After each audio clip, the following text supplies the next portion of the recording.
പിന്നെ ഫുള്ള് ഡീറ്റെയിലേക്ക് പോണ്ട. ലാലേട്ടാ ഒരു മിനിറ്റ് നിക്കും മോനെ, നിനക്ക് മുട്ടി നിൽക്കുകയാണോ എന്നാ പറ. സോറി ലാലേട്ടാ. പിന്നെ ഞാൻ പറഞ്ഞല്ലേ, ഒരാള് ഞാൻ സംസാരിച്ചോണ്ടെങ്കിൽ നിങ്ങൾ ഇങ്ങനെ കൈവയ്ക്കൊണ്ടിരുന്നാല് എന്താണ് പറയാൻ പോകുന്നത്? കേക്കട്ടെ, ഭയങ്കര അത്ര മുട്ടി നിൽക്കുന്ന ഒരു കാര്യം കേക്കട്ടെ, പറയൂ.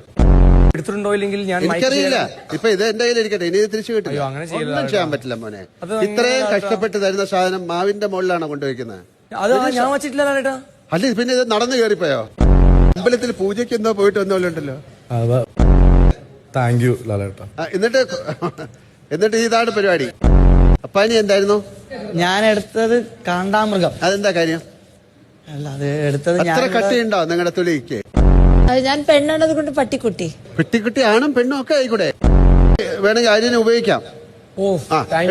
അത് വർക്ക് ചെയ്യുന്ന നോക്കൂ. ഇല്ല, എന്ത് പറ്റി നോക്കട്ടെ, ബാറ്ററി ഉണ്ടോ നോക്കൂ. മോനെ, തലമുടി മുട്ട അടിക്കാൻ സമ്മതിക്കാത്ത ഒരാൾക്ക് ഷേവ് ചെയ്യാൻ ഞങ്ങൾ ട്രിമ്മർ തരുമോ? ഞാൻ ആ ട്രിമ്മറിനെ അവിടെ വെച്ച് രാവിലെയും വൈകിട്ടും ദൈവമേ എന്ന് പ്രാർത്ഥിക്കാം.